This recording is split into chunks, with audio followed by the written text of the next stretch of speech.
ஜூலை 12. நமது அனுதின மன்னா ஊழியங்களின் வாழ்த்துக்களுடன் இன்றைய நற்செய்தி. என்னை சுத்திகரியும். இன்றைய வேத வாசிப்பு சங்கீதம் 51 வசனங்கள் 1 முதல் 7 வரை. தேவனே, உமது கிருபையின்படி எனக்கு இரங்கும். உமது மிகுந்த இரக்கங்களின்படி என் மீறுதல்கள் நீங்க என்னை சுத்திகரியும். என் அக்கிரமம் நீங்க என்னை முற்றிலும் கழுவி என் பாவமற என்னை சுத்திகரியும். என் மீறுதல்களை நான் அறிந்திருக்கிறேன். என் பாவம் எப்பொழுதும் எனக்கு முன்பாக நிற்கிறது. தேவரீர் ஒருவருக்கே விரோதமாக நான் பாவம் செய்து உமது கண்களுக்கு முன்பாக பொல்லாங்கானதை நடப்பித்தேன். நீர் பேசும்போது உம்முடைய நீதி விளங்கவும், நீர் நியாயம் தீர்க்கும் போது உம்முடைய பரிசுத்தம் விளங்கவும் இதை அறிக்கையிடுகிறேன். இதோ, நான் துர்க்குணத்தில் உருவானேன். என் தாய் என்னை பாவத்தில் கற்பந்தரித்தாள். இதோ, உள்ளத்தில் உண்மை இருக்க விரும்புகிறீர். அந்தகரணத்தில் ஞானத்தை எனக்கு தெரியப்படுத்துவீர். நீர் என்னை ஈசோப்பினால் சுத்திகரியும், அப்பொழுது நான் சுத்தமாவேன். என்னை கழுவியருளும், அப்பொழுது நான் உறைந்த மழையிலும் வெண்மையாவேன். குறிப்பு வசனம்: என்னை கழுவியருளும், அப்பொழுது நான் உறைந்த மழையிலும் வெண்மையாவேன். சங்கீதம் 51:7. என்னை சுத்தம் செய் என்ற வார்த்தைகள் எனது வாகனத்தில் எழுதப்படவில்லை என்ற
நீர் என்னை ஈசோப்பினால் சுத்திகரியும், அப்பொழுது நான் சுத்தமாவேன்.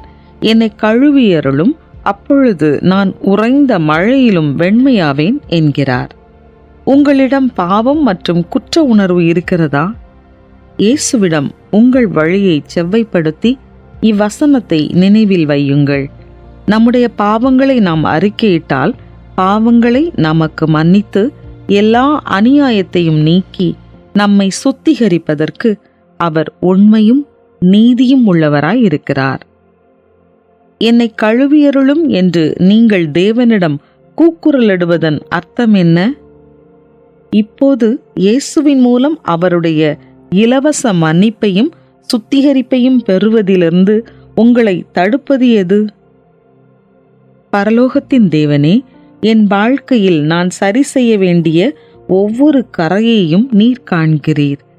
என்னை கழுவி என்னை மன்னித்து உம்மை கனப்படுத்த எனக்கு உதவும். ஆமென்.